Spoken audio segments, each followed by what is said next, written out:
Hello Internet, this is BoneCarlos coming to you today with another video game review. This one is going to be brought to you by Super Beast 811, and we're going to be taking a look at Duke Nukem Forever, a game 15, 20, 30 years in the making. And unfortunately it probably couldn't use another 15 years of development time. Normally I'm not too critical on games, and you know what, now that I think about it, I'm not going to be too critical on this game either, knowing what it actually went through. If anybody knows the story of Duke Nukem Forever, they know that it's been the butt of every development joke for the past, I don't know, I would say about 10 years now.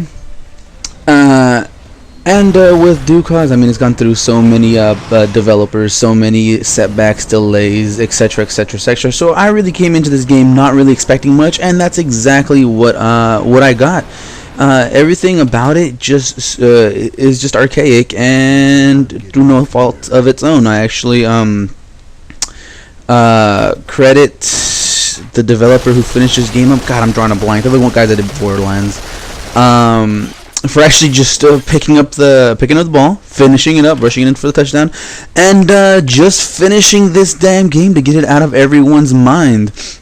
Now I'm bashing on this game a lot, and like I said before, it's not really there's really no fault of its own, but there are a few things that I know the developer could have changed and done to make this just a little bit more enjoyable. My biggest peeve, honestly, would be how every encounter is pretty much formulaic.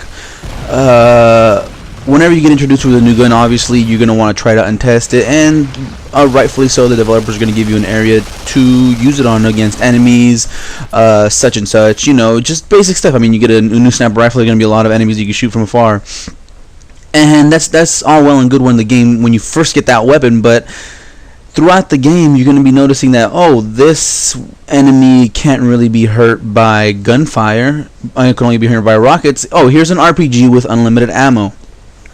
Oh, there's going to have a ton of weak enemies coming after you.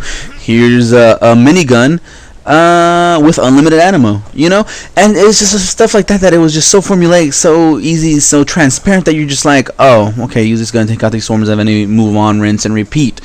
And that was pretty much my biggest pet peeve. Second of all would be the platforming.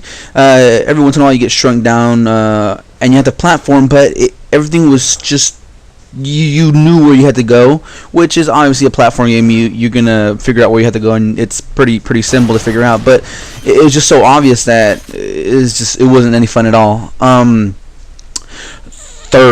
Third major issue that I run across was the pacing. Yeah, you had some racing segments, and like I said before, with the platforming segments, but they were just at odd times for me, and they also felt a little bit too long. I mean, some of the, not the racing sections, but just driving sections, and it wasn't really fun. You just drive from place to place, move from here to there, here, and that's it, and you never really had any fun while doing it. And that's pretty much my main drawback that I didn't like about this game. Those are the three main things anyway. One good thing that I really liked was actually the way you got ego, the shield. You interacted with objects around the world, and you got an ego boost, which just pretty much is your health and your shields, which is, you know, I actually enjoyed that. I kind of like that. I never played the original Duke, so I don't know if that's how they did it in the original games, but I wish games would bring that back somewhat, because it was just pretty cool addition that I really particularly enjoyed. So that was it on the single player. I mean, story mode was just a throwaway story, nothing too big. Aliens come in, pick up chicks to use for their own little diabolical purposes. Nothing too big, nothing too fancy. Overall, single player mode wasn't all that great. I mean, it was a bit frustrating at times, but that was about it. So right now what we're taking a look at is this is the multiplayer mode, and it's just pretty much a carryover of single player mode. Nothing too difficult. Team deathmatch, you got a couple other modes, but nothing I delved into, one because there wasn't really that much of a population online, so I really had no reason to just keep jumping in there over and over. There wasn't really anything progressive. I mean, all the weapons are just laid out classic late 90s, early 2000s game style, so there's not it was pretty much just a mad rush to wherever the weapons are.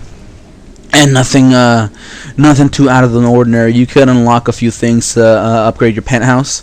such as new statues, paintings, etc., etc., etc.